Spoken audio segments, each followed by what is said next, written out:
लोकसभा चुनाव की तैयारियों के लिए भारतीय जनता पार्टी आक्रामक मोड में नजर आ रही है। बैठकों का दौर शुरू हो गया है और उम्मीदवारों के नाम फाइनल किए जाने लगे हैं। इस बीच पार्टी के केंद्रीय चुनाव समिति की बैठक रात करीब 11 बजे शुरू हुई और सुबह 3:20 बजे तक चली, यानी 4.5 घंटे तक मंथन हुआ। सूत्रों से मिली जानकारी के अनुसार सीईसी की बैठक में 16 राज्यों के उम्मीदवारों के नाम पर मुहर लग गई है। बीजेपी आज उम्मीदवारों की पहली लिस्ट जारी कर सकती है। सबसे पहले देश के सबसे ज्यादा लोकसभा सीटों वाले राज्य उत्तर प्रदेश के उम्मीदवारों पर मंथन हुआ। इस बैठक में यूपी के मुख्यमंत्री योगी आदित्यनाथ भी मौजूद थे। केंद्रीय चुनाव समिति ने यूपी के उम्मीदवारों पर करीब 25 मिनट तक चर्चा की।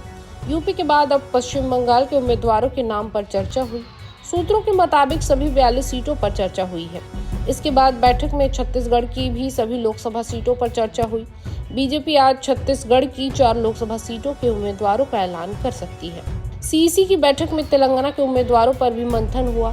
खबर है कि बीजेपी 3 सिटिंग सांसदों को इस बार दोबारा टिकट दे सकती है। इसके बाद पश्चिम बंगाल और केरल की सभी सीटों पर चर्चा हुई। आज इनमें से 5-6 सीटों के उम्मीदवारों का नाम का ऐलान संभव है। राजस्थान की भी सभी सीटों पर चर्चा हुई। इस दौरान राजस्थान के मुख्यमंत्री भजन लाल शर्मा और दोनों डिप्टी सीएम मौजूद रहे। जम्मू कश्मीर में केवल जम्मू रिजान के सीटों पर चर्चा हुई। प्रदेश अध्यक्ष रविंद्र रैना के चुनाव लड़ने की चर्चा हुई। राजौरी अनंतनाग सीट से रैना चुनाव लड़ सकते हैं। बीजेपी केंद्रीय चुनाव समिति ने जिन 16 राज्यों की लोकसभा सीटों के नामों पर महामंथन किया, उनमें उत्तर प्रदेश, पश्चिम बंगाल, छत्तीसगढ़, तेलंगाना, केरल, राजस्थान, मध्य प्रदेश, गुजरात, झारखंड, उत्तराखंड, असम, गोवा, दिल्ली और जम्मू कश्मीर शामिल है। वहीं सूत्रों की माने तो असम के लगभग 40% उम्मीदवार बदले जाएंगे।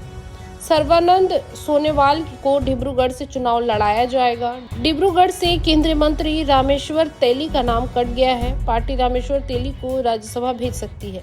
सिलचर से राजदीप राय को टिकट मिल सकता है।